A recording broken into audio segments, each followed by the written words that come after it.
Hello दोस्तों, तो आज हम बात करने जा रहे हैं लघु हिमालय का। इससे पहले हम लोगों ने ग्रेट हिमालय के बारे में समझा है। तो लघु हिमालय को निम्न हिमालय भी कहते हैं, लेज़र हिमालय भी कहते हैं, मध्य हिमालय, हिमांचल हिमालय, अन्य इसके भी नाम हैं। तो पहले आप इंग्लिश में लिखें लेज़र हिमालय, ठीक। अब इसके अदर्स नेम जो हैं, अदर्स नेम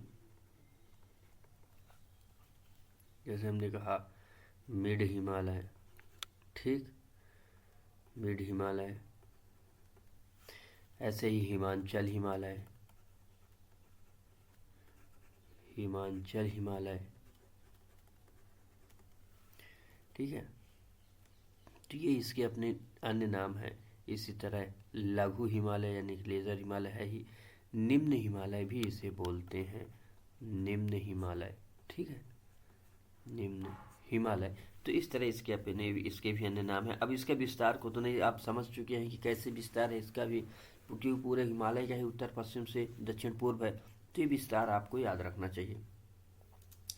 अब इम्पॉर्टेंट बात ये है कि इस हिमालय का अगर हम देखें कि इसकी ऊंचाई कितनी है, ऊंचाई को एल्टीट्यूड बोलते हैं, ऊंचाई ज्योग्राफी में, है ना। वैसे आपको हाइट मिलेगी, एल्टीट्यूड। इसकी अगर एल्टीट्यूड की बात करें तो यह लगभग 3000 से 4500 मीटर के आसपास पाया जाता है। तो कितना पाया जाता है?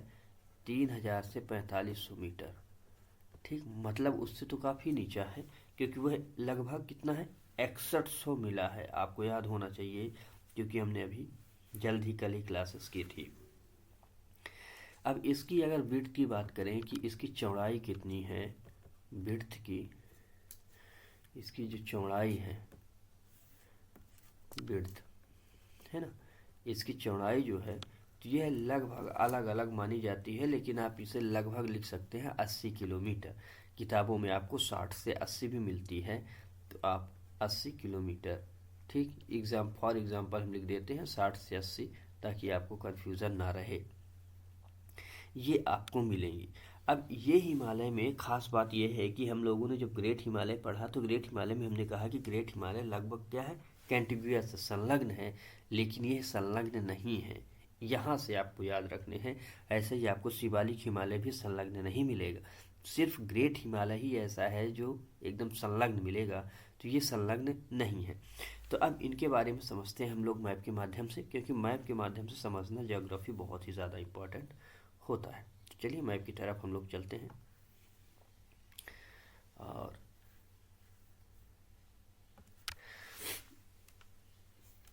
यहाँ से देखें कि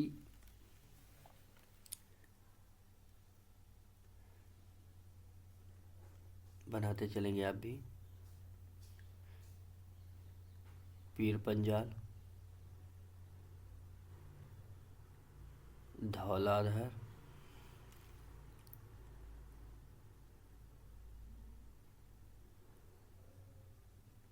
ठीक है। आप ऐसे खींचते चलिए, आप फिर बताते हैं इनकी अलग अलग नाम क्या क्या हैं। ये हुए। अब इनके नामकरण देखें आप, इसे बोलते हैं पीर पंजाल। क्या है ये? पीर पंजाल है, ठीक, पीर पंजाल। इसे बोलते हैं धौलाधार। तो याद रखना, उधर हमने धौलागिरी बताया है, और ये है धौलाधार, ठीक, धौलाधार। नेक्स्ट आप लिखेंगे कि ये उत्तराखंड में जो है, इसको अलग अलग दो नाम दिए गए हैं। एक का नाम कहते हैं मसूरी, क्या बोलते हैं? मसूरी, मसूरी। और सेकंड जो नाम है, सेकंड को बोलते हैं नाग टिब्बा, नाग टिब्बा। ये दो अलग अलग नाम से आपको यहाँ मिलेंगे। ये जो है नेपाल में है, इसको बोलते हैं महाभारत, महाभारत, ठीक। ये सिक्किम का पार्ट है। सिक्किम में बोलते हैं इसे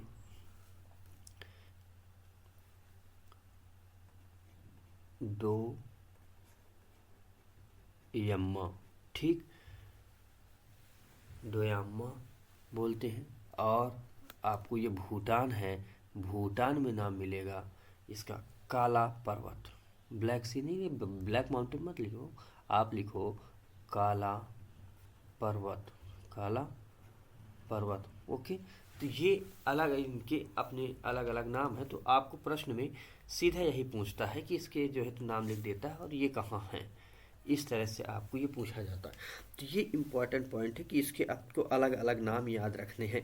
अब हमने याद रखे कि हमने कुछ पासेस वो पढ़े थे कि फॉल्ट है इनके मध्य। तो इन फॉल्ट में अलग अलग प्रकार की अब आपको चीज़ें मिलेंगी, घाटियाँ मिलेंगी, है ना। तो पहले जैसे कश्मीर घाटी, तो कश्मीर घाटी ग्रेट हिमालय और पीर पंजाल के मध्य है। तो याद रखना कि अब हम लिखते हैं वैली, क्या है वैली, लिखें आप, पढ़ने जा रहे हैं वैली, ठीक। घाटी, अब घाटी अलग अलग है क्योंकि हमने बताया था कि भ्रंश जब बनेंगे तो उन्हीं के बीचों में कुछ इम्पोर्टेंट चीज़ें आपको मिलेंगी।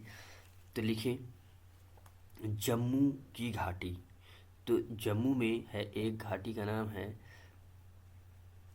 कश्मीर वैली, आप लोगों ने काफ़ी नाम सुना होगा, ठीक। कश्मीर वैली यह पाई जाती है जम्मू में, ठीक। अब ये किनके मध्य पाई जाती है, तो ये कश्मीर की वैली यहाँ पाई जाएगी, यानी कि आपको ग्रेट हिमालय और पीर पंजाल के मध्य पाई जाएगी। तो लिखें आप great Himalaya, great Himalaya plus Pir Panjal, है ना, पीर पंजाल के मध्य पाई जाएगी ये कश्मीर वैली।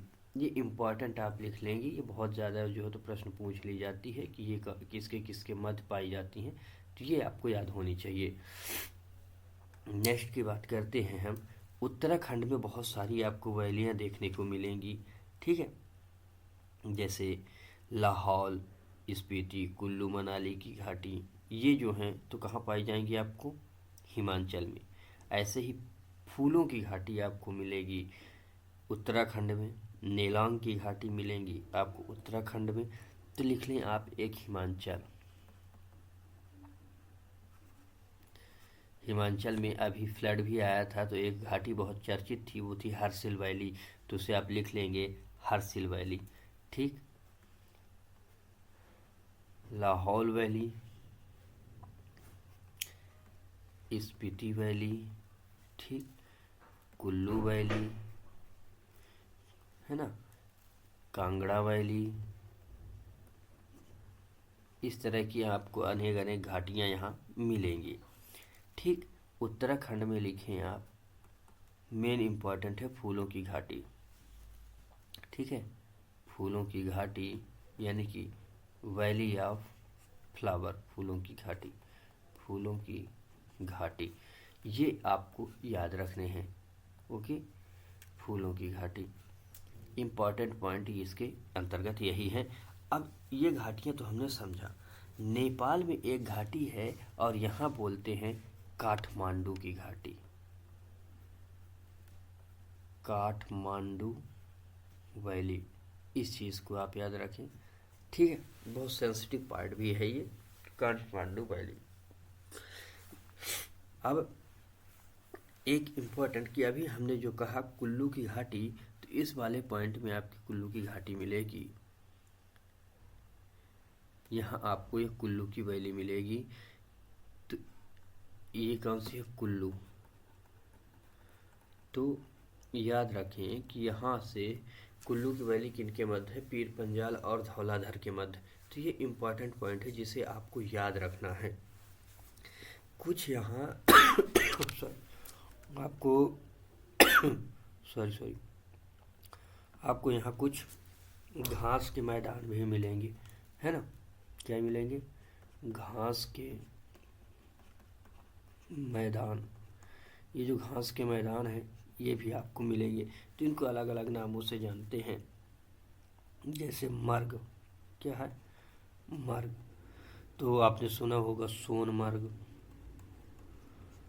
गुलमर्ग, है ना, सोनमर्ग हो गया, गुलमर्ग हो गया, इस तरह के आपने अन्य नाम सुने होंगे। लेकिन इन्हें को अल्पाइन चारागाह एक प्रकार से आप कह सकते हो। इम्पोर्टेंट है कि आप इन्हें आप अल्पाइन बोल सकते हो। क्या, अल्पाइन घास, है ना, ये आप बोल सकते हैं।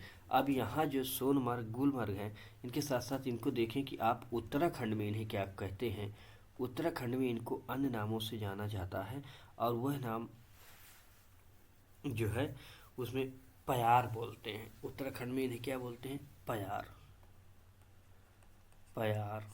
ठीक, एक अन्य नाम भी जानते हैं, बुग्याल, क्या है, बुग्याल नाम दिया जाता है। तो ये इंपॉर्टेंट चीज़ें हैं जो आपको याद रखनी है। अब इसमें कुछ पासेस है, तो जो इम्पोर्टेंट पास आप लिखें कि पीर पंजाल पास और बगलिहार पास।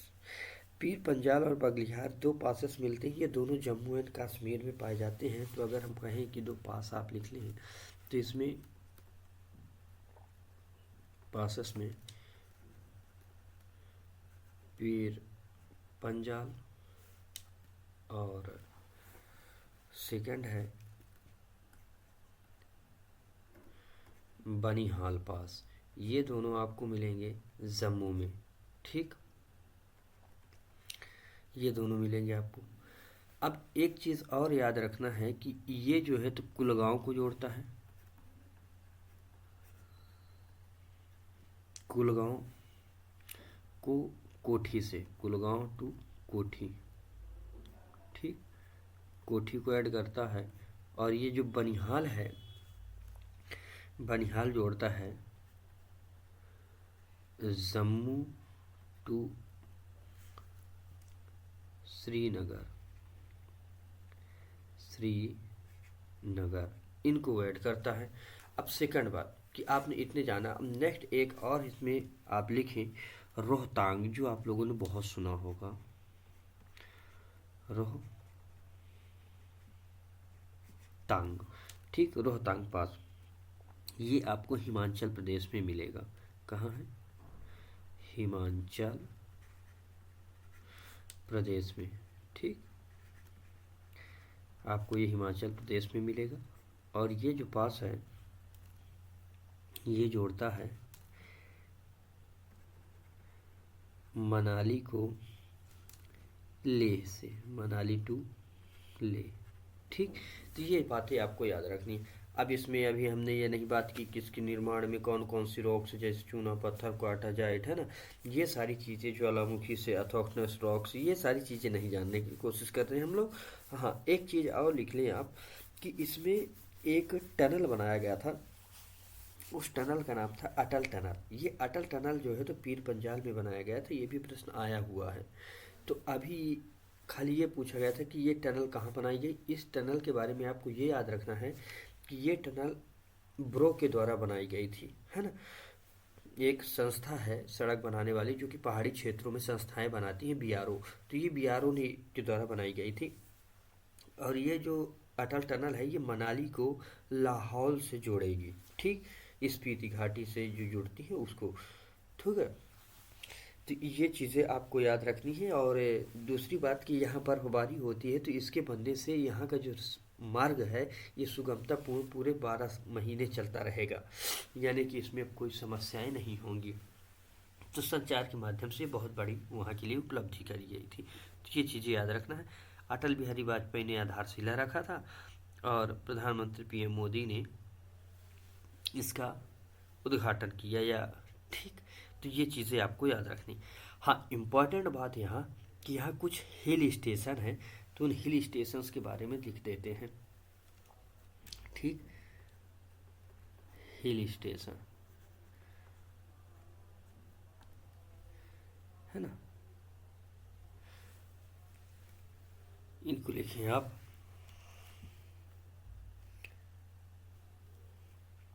कि कौन कौन से, जैसे कि मसूरी है, तो मसूरी आप लिख लो। शिमला लिखो आप, ठीक। नैनीताल लिखो आप, नैनीताल। ऐसे आप अल्मोड़ा लिखो, और मैं बोल देता हूँ उन्हें लिख लो, डलहौजी, दार्जिलिंग, ठीक है। तो कुल्लू, मनाली, तो ये सारी चीज़ें इस तरह आपको मिलेंगी। कुछ प्लेस अगर देखिए कि धार्मिक प्लेस में लिखें आप, तो रिलीजियस प्लेस में लिख लें केदारनाथ, बद्रीनाथ, ठीक। तो ये सारी चीज़ें आपको याद रखनी है। तो आपको इतनी बातें समझ आनी चाहिए। अब नेक्स्ट कि इसमें एक चीज़ और याद रखना है, और वो है करेवास। क्या याद रखना है? करेवास। और ये जो करेवास है, करेवास कैसा है? सरोवरीय निक्षेपण है। तो क्या है ये? सरोवरीय, सरोवरी निक्षेप से बना हुआ है, सरोवरी निक्षेप से बना हुआ है। और यह जो क्षेत्र है, इसमें अखरोट, जाफरान यानी कि केसर, सेब, खुबानी जैसे फसल इसमें की जाती है उत्पादन। अब यहाँ ये अपने आप में 2 नंबर का प्रश्न रहता है कि करेवा क्या है। तो सरोवरी निक्षेप है, इसमें विशेष प्रकार की मृदा होती है, मानो कि यहाँ की बहुत ही ज़्यादा उपजाऊ मृदा मानी जाती है ये। तो इस इम्पॉर्टेंट को आपको याद रखना है कि इस लिहाज से बहुत ज़्यादा इम्पॉर्टेंट होती है मृदा, है ना। तो इस क्लास को, आज की क्लास को हम लोग यहीं तक रखते हैं। नेक्स्ट क्लास में फिर जल्द मिलते हैं। तो आप चैनल को सब्सक्राइब करें, शेयर करें, कमेंट करें, और साथ में यह बताएं कि आपकी क्लासेस कैसी लगती हैं। तब तक के लिए धन्यवाद। आप लोग पढ़ते रहें, बढ़ते रहें। जय हिंद, टेक केयर।